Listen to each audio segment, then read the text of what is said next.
Donc on y va, astigmatisme. Alors, l'astigmatisme, c'est quoi? On va d'abord voir, avant de voir l'astigmatisme, ce que c'est. Coupez vos micros.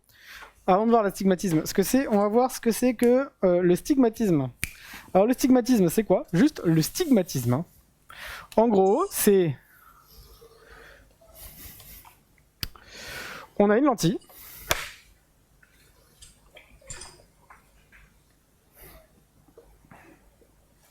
On a un objet. On a une chaîne d'images.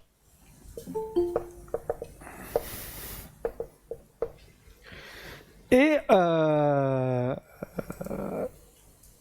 si on a donc un objet, à travers DL, origine en L, si on a un objet, on obtient, donc, alors je fais des petits rayons de TSO, hein, parallèle à l'axe, donne key, alors là c'est F'. F sort, alors un rayon incident parallèle à l'axe émergent, F', un rayon incident passant par F émerge parallèle à l'axe, et donc ici j'aurai qui? Si les rayons sont issus de B, je trouverai qui? Je trouverai B', hein, d'accord? Donc si B' est là, A' est où? Ici. Et donc en gros, le stigmatisme c'est quoi? C'est... Vous pouvez accepter s'il vous plaît? Oui, j'accepte. Donc le stigmatisme c'est quoi?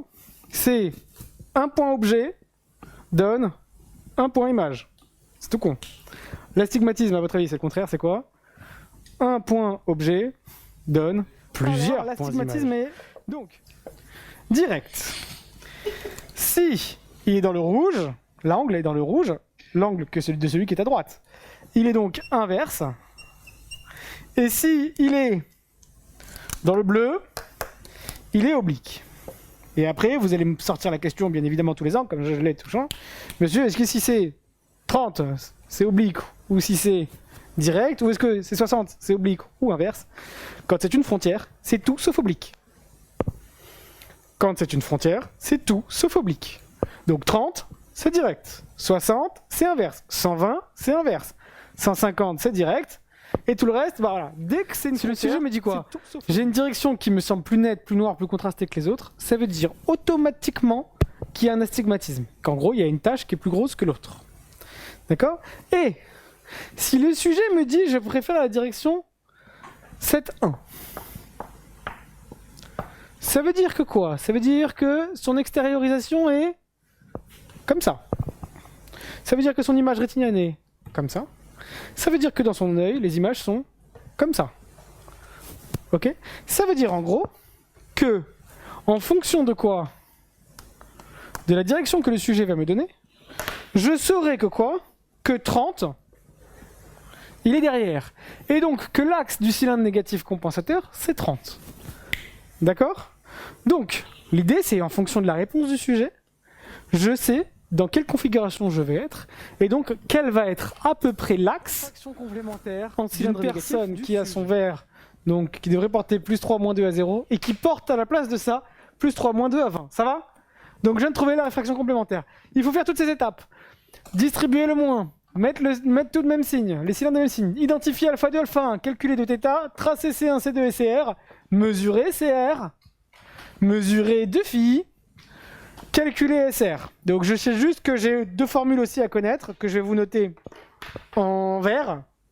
Vous avez pour alpha R, c'est alpha 1 plus phi, et pour SR, S1 plus S2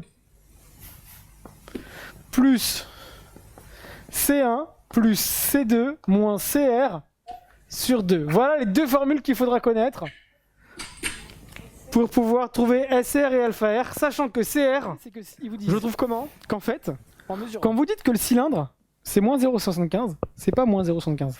Quand vous calculez un cylindre, en vérité, vous dites que le cylindre, il est comme ça.